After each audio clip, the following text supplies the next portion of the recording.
our resiliency. You get up, what was it, 20, 21 against a team like this. It's hard to keep them down. They're going to continue to fight, especially with their loss they had in Memphis. There's no way they just, roll over, especially a team like this, especially setting a message, trying to send a message to an Eastern Conference opponent. So understanding that they're going to continue to go and, Ev gets in foul trouble early. We continue to fight. It's Kevin, it's J.A., it's all of us. You can't really guard Giannis with just one person. We force him into some tough ones. But at the end of the day, he had 45, but, we won and we made it tough. And we did a lot of really solid things on the offensive end. They had, 106 points? Outside of a few threes at the end, we almost held another team like this to under 100 points, or to 100 points. That's something to look back on. And offensively, man, it's just a group effort. It's continuously a group effort doing different things. And, we looked really good. We got some things we can clean up. That's natural. But when you go against a team that's been together this long, after the 2 games that we had over there, to come here and protect home court, that's big time. Kelsey Rosalie Athletic. JB talked about the poise that you guys held throughout the games.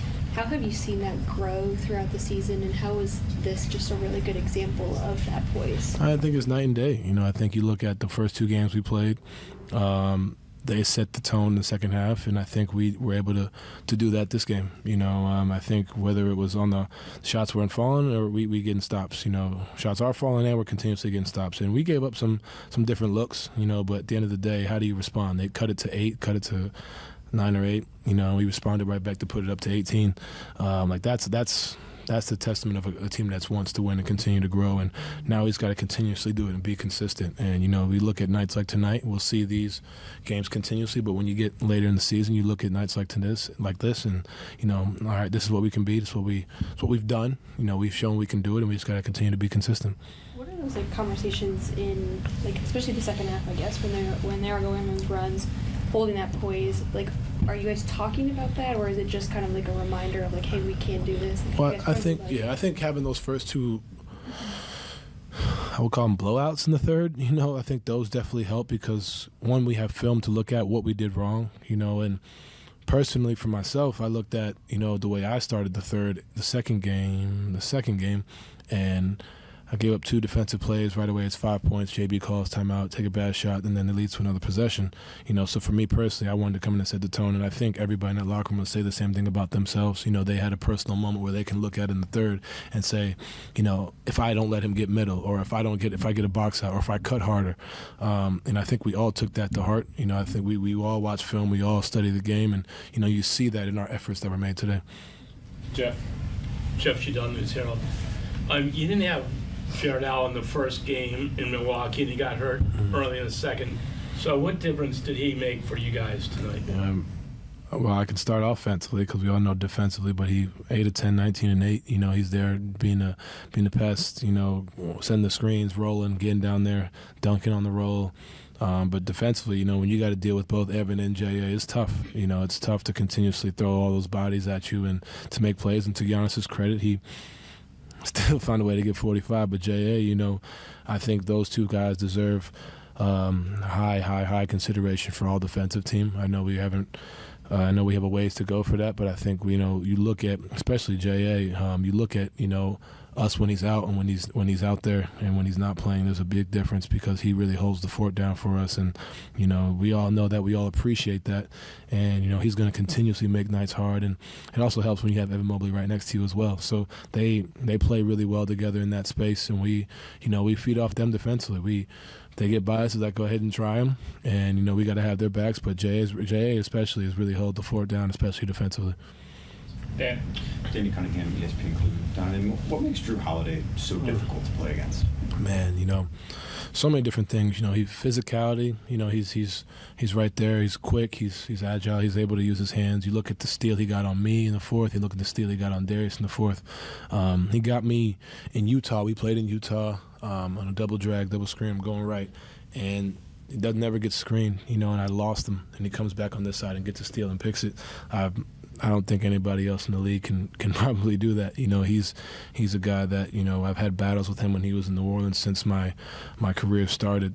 And I'm familiar with him, and we continuously go at it. And, I got the utmost respect for Drew's game because I don't even want to call him underrated anymore because, I think that he's at a point where people know, and I say people, not just NBA players, but you guys and fans. But he's a guy that just, on a nightly basis, you know what you're getting from him defensively, and then offensively to have 9, 8, and 9, contributing, stuff that I honestly thought it was a quiet 9, 8, and 9, but making those smart veteran plays, continuously finding ways to impact the game. He's a hell of a player. Spencer Davies, basketballnews.com. There's a moment there down the stretch where they cut it, I think, to like 8 or 6.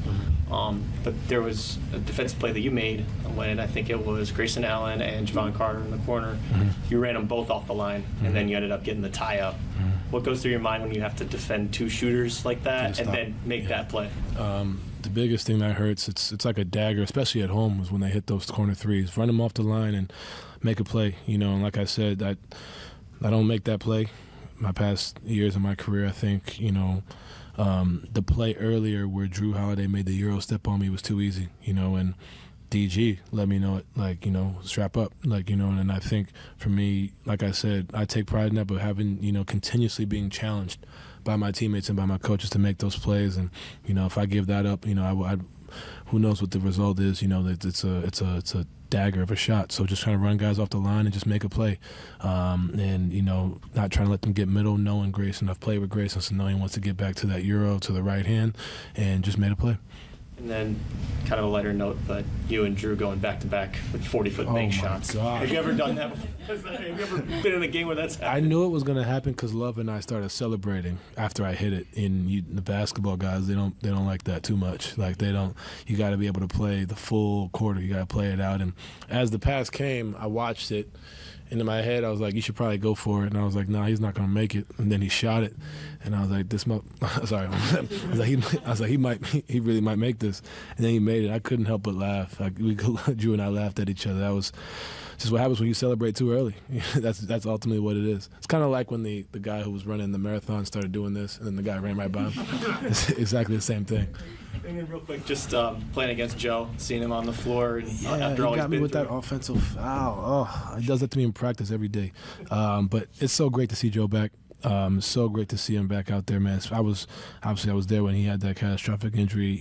We've been through a lot together, him and I, and he's a big reason. As much as I give Ricky credit, Joe's a big reason as to why I am who I am today, as far as a leader, my poise, understanding the game, understanding where to put people. Joe's been a big part of that.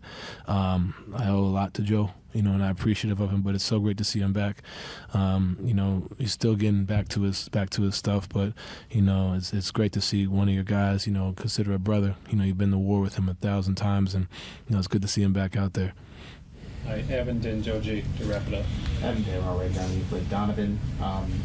To go off Kelsey's question a little bit, just the poise this team has, and it's a young team, but are you noticing the guys just kind of growing up in real time and like winning big games like this? Like, you've beaten Boston twice now in pretty spectacular fashion. Like, you beat Milwaukee for the first time this season. Like, are you noticing just a little bit of growth and maturity from the rest of your teammates? I think you're seeing it I see it honestly in the huddles.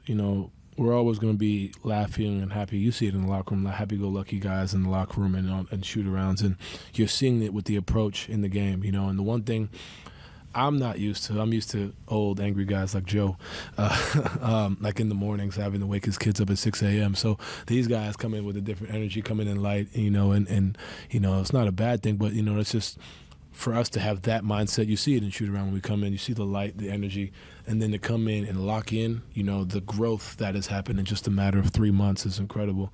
Especially when the lights are at its brightest, the pressure's at its brightest, big games, and we can only get better. We can continuously get better. But like I said, we have a long way to go, but we've made a lot of progress, a lot more progress than I think anybody in this room, anybody's locker room thought we were making. That's a testament to our young guys. It's a testament to JB. It's a testament to everybody in this organization for believing in each other and holding each other accountable. At the end of the day, and to being able to be happy, lucky, keeping that joy because this is a long season. But then also when it's time, like I said, DG was like, hey, you got to strap up. That conversation doesn't happen the first week 10 games of the season, but being able to grow into that. And I talked to him the other day just about having that, and he's holding guys accountable. Now it's Mar, now it's Isaac, now it's Evan, now like going down the line, it's a testament to everybody in that locker room, and we can only get better. And I noticed whenever you're at the free throw line, you kind of collect your thoughts and let out, you exhale. Is it just like part of a ritual you have or a routine? Yeah, I put myself to the last place that I made 5 in a row. Like I put myself in that space. So typically at home it's been shoot around or, pregame, but I kind of put myself not in the arena, kind of silence myself. And that's been that way pretty much my whole NBA career. In college I kind of found myself playing in the Yum Center. You're all over the place. There's 24,000 people, you're screaming whatever. So that's really kind of calmed me and grounded me and keep me in the same, be where my feet are, but also understanding that intense focus. All right, Joe, wrap it up for us, please. Joe G. Keswick, Donovan took a season high 16 free throw attempts tonight. Is that a matter of you consciously forcing the action to get to the line that way? Yeah, the first half I couldn't make a shot to save my damn life. So just trying to find ways to impact the game and just continuously get into the free throw line, trying to force the issue. Giannis had 5 fouls. Brook Lopez he didn't have 5 fouls. He had 4 fouls, excuse me. So trying to attack him because he doesn't want to foul, obviously, trying to get into the paint, making Drew have to continue to chase me into the paint. And when they do, help kicking it. But just trying to force the issue and force myself into the game without having to just shoot it, every time because I wasn't making shots. And that's just part of, trying to find different ways to impact the game and on the offensive end. Okay. Thank you.